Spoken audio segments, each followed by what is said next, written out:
Yun, magandang araw mga kabonyok. So, meron naman tayong gagawin ngayon. Magdi-DIY na naman tayo. Bali, ang gagawin ko pala ngayon mga kabonyok ay magpapalit pala tayo ng hard drive ng DVR. DVR sa camera. Oh, ito yun. Okay. Kasi ang nangyari rito, yung ating DVR na to, lagi siya nagre-reset. Isa sa dahilan sa bakit siya madalas nagre-reset ng ating DVR ay yung power supply, sira na. Tapos, minsan sa settings ng ating DVR, may mali. At ang pangatlo, yung sira ay yung hard drive natin. Okay? Bali na-check ko na to nung isang araw. Okay? Bali ang problema niya yung hard drive niya. So, medyo maingay na. Kada ikot niya may lumalagitik na doon sa hard drive natin. So, ibig sabihin nun, may problema na yung hard drive natin.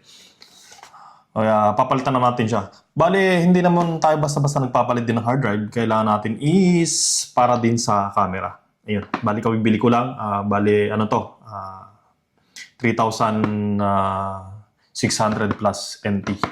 Dito tayo sa Taiwan. Okay? Tapos, ang bibili natin, syempre, for DVR camera. Surveillance camera. Meron kasi nito yung parang pang PC. Okay? Yung kulay pula yun. So, ang binili natin, itong blue. Okay, binili nating brand pala ay Seagate. Okay, Seagate. Bago tayo mag-start sa ating video ngayong araw, huwag kalimutan mag-subscribe sa aking channel. Hit the bell para lagi kayong updated sa aking i-upload na video. Okay, buksan na natin to. Papalitan natin siya ng hard disk, no? Okay? Papalitan natin siya ng bago. Yung ating pamalit ay Seagate. 1 terabyte. Yan. And 1 TB. Okay, 1 terabyte. Okay. So, pagtanggal ng hard disk mga kabonyok, no? Ayan. Ang ginawa natin, tinanggal natin lahat ng screw na 4 para matanggal yung cover. And then, syempre, okay.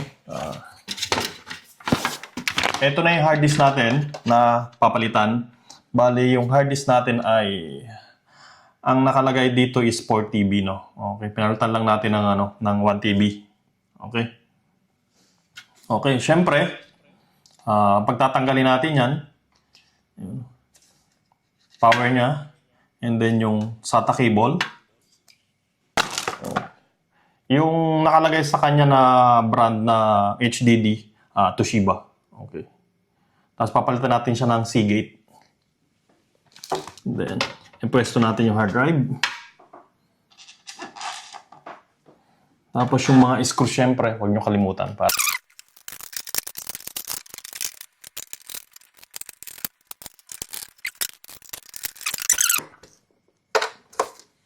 Tapos ipo-format na rin natin yung hard drive niya.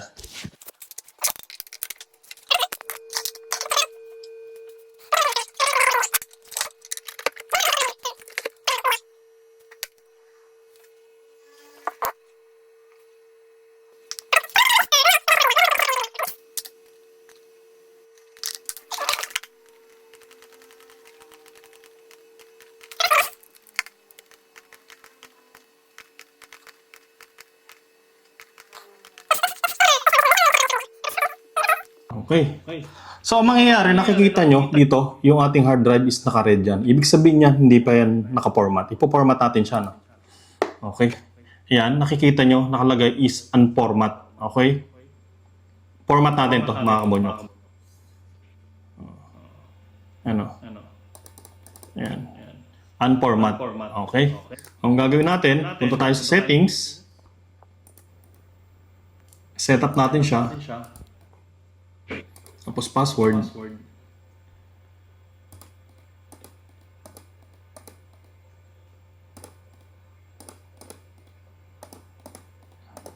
So yung password natin papalitan ko ulit yan after ko ma-share sa inyo yung ating ano.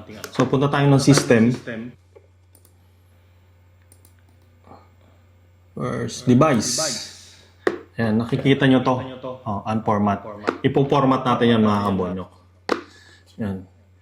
Tapos dito sa baba, format HDD. Okay, tapos password ulit.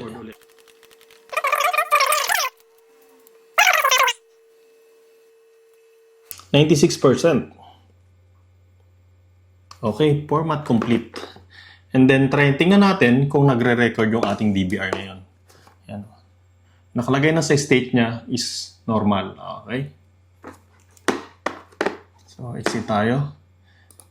Tapos, ayan. Ibig sabihin, ayan o. Baliktad yung ating camera. Ayan, nagre-record na yan. Ayan, nagre-record na yung ating DVR. Magana yung PIR natin. Ayan. Naka-motion sensor to. Recording. Okay. Ayan. Tapos check natin sa hard drive, i-playback natin kung meron tayong record. Playback. Ayan. Yung playback natin.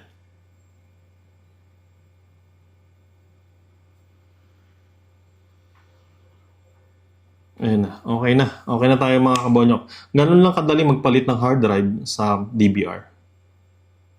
Okay.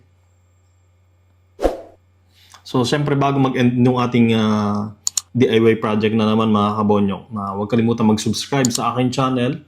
Hit the bell para lagi kayong updated sa aking upload na video. Hanggang dito lang, medyo mahaba na to. So, i-clear na lang natin. I-edit pa natin to. Maraming salamat. Bye-bye!